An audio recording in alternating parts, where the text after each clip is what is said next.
Hi అండి, ఎలా ఉన్నారు? నేను చాలా బాగున్నానండి.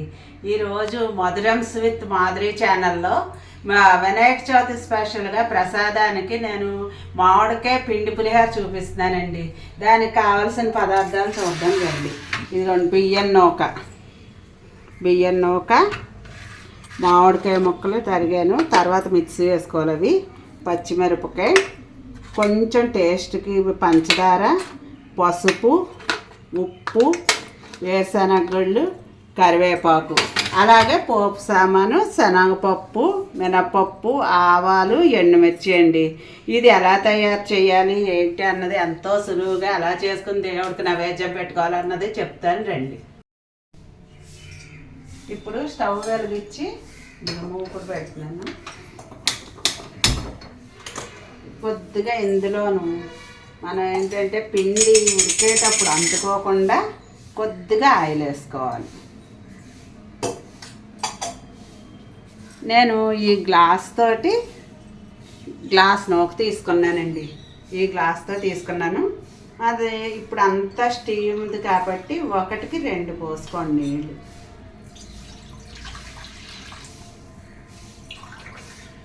కొద్దిగా అలా పోసుకోవాలి. ఇది ఇలా మరుగుతూ ఉంటుంది. మనం ఎప్పుడు కూడా కొంచెం దలసరిగా ఉన్న గిన్నె తీసుకోవాలండి, లేకపోతే నూక అంతా అచ్చల కింద కడుతుంది.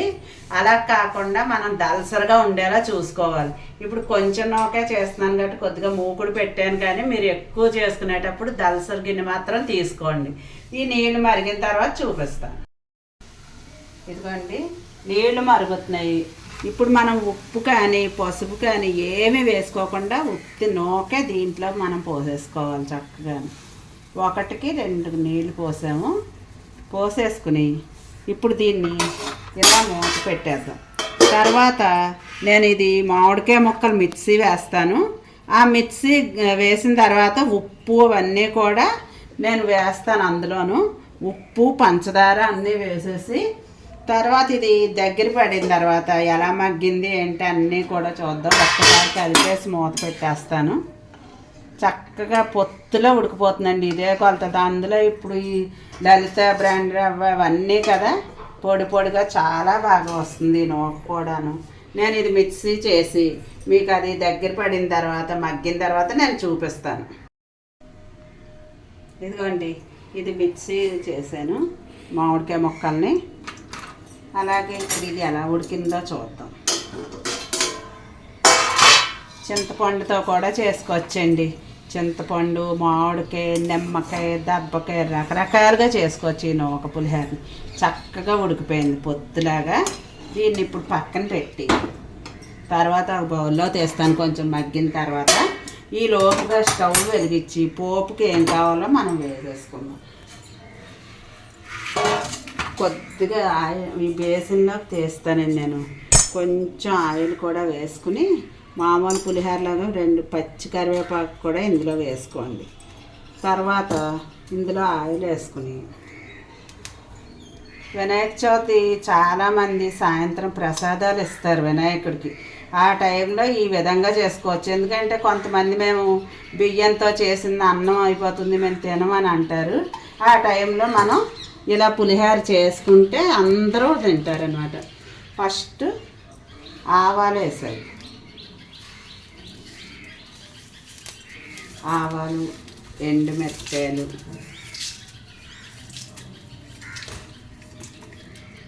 మినపప్పు, పోపు సరిపడినంత తీసుకోండి. మీకు మామూలుగా చింతపండు పులిహోరలాగా ఉప్పు కూడా సమానంగా పడుతుంది. వెర్రి ఉప్పు కింద ఎక్కువ పట్టదు, చూసి వేసుకోవాలి నూకకి.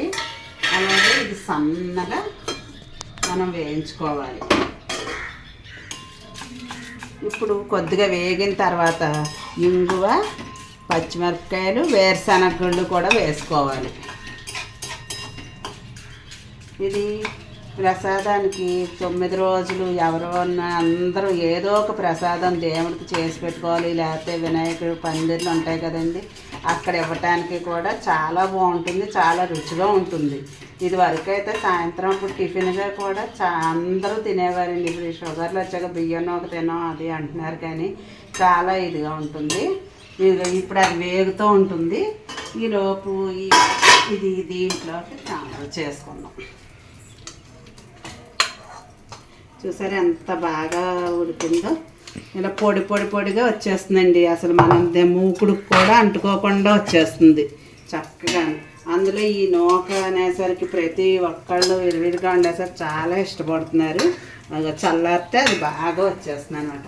మళ్ళీ పోపు అది అన్నీ వేగిన తర్వాత మీకు చూపిస్తాను. వేరుశనగలు కూడా వేసేస్తున్నాను ఇప్పుడు. అవి కూడా సన్నగా వేగుతుంటే నేను పచ్చిమిరపకాయలు వేస్తాను. పోపు వేగాక అన్నీ వేగిన తర్వాత నేను చూపిస్తాను. ఇది చూసారా పోపు వేగుతుంది. ఇప్పుడు కొద్దిగా ఇంగువతోటే మంచి టేస్ట్ వస్తుందండి అది. ఇప్పుడు ఈ పచ్చిమిరపకాయలు కూడా ఇందులో వేసేసుకోవాలి. మనకి చింతపండు అనుకోండి, మామూలుగా మనం కొద్దిగా అల్లం కూడా వేసుకోవచ్చు. మామిడికాయకి అల్లం పనిచేయదు. ఇదిగో కరివేపాకు పోపులో కొంచెం వేసా, నూకలో కొద్దిగా వేసాను. ఈ కరివేపాకు అన్నీ కూడా వేగిపోయిన తర్వాత ఈ పోపుని దీంట్లో ట్రాన్స్ఫర్ చేసుకోవాలి. చూసారా ఎంత బాగా వేగిందో పోపు. చాలా సులువుగా చేసేసుకోవచ్చండి. ఎక్కడో ప్రసాదాలు ఎంత చేసుకోలేమో అని అనుకోక్కర్లేదు.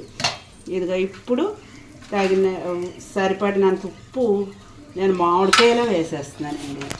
మామిడికాయలో వేసేసి కలిపి కొంచెం చల్లారిన తర్వాత ఇదిగో పంచదార కూడా వేసేసి టేస్ట్కి కొంచెం చల్లారిన తర్వాత కలిపి చూపిస్తాను మీకు.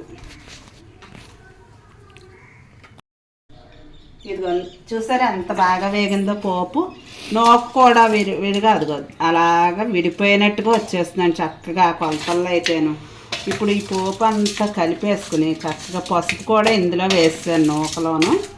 మనం పోపుకు సరిపడ నూనె మనకి సరిపోతుంది. ఏమి పైన నూనె వేయటం మామూలు పులిహోరలాగా అలాగా చెయ్యక్కల నూకకి, లేకపోతే నూక అంతా నూనె కింద అయిపోతుంది. పోపులో సమానంగా వేసుకుంటే అదే నూనె సరిపోతుంది. ఇప్పుడు చల్లారిపోయిందండి. మనం మామిడికాయ అంటే కొద్దిగా గోరువెచ్చగా ఉన్నా కలిపేసుకోవచ్చు. కానీ నిమ్మకాయ దెబ్బకాయ చేసుకున్నప్పుడు మాత్రం పోపేసి పూర్తిగా చల్లారిన తర్వాతే మనం కలపాలి. లేకపోతే చేదు వస్తుంది, చిరు చేదు కింద వస్తుంది. మామిడికాయ అంటే ఏమి ఇబ్బంది లేదు, గోరువెచ్చగా ఉన్నా మనం కలిపేసుకోవచ్చు. చింతపండు అయితే ఉడికించి కలిపేసుకుంటాం వేడిదేను. కానీ దీనికి కొంచెం గోరువెచ్చగా ఉన్న తర్వాత ఇది కలిపేయటమే.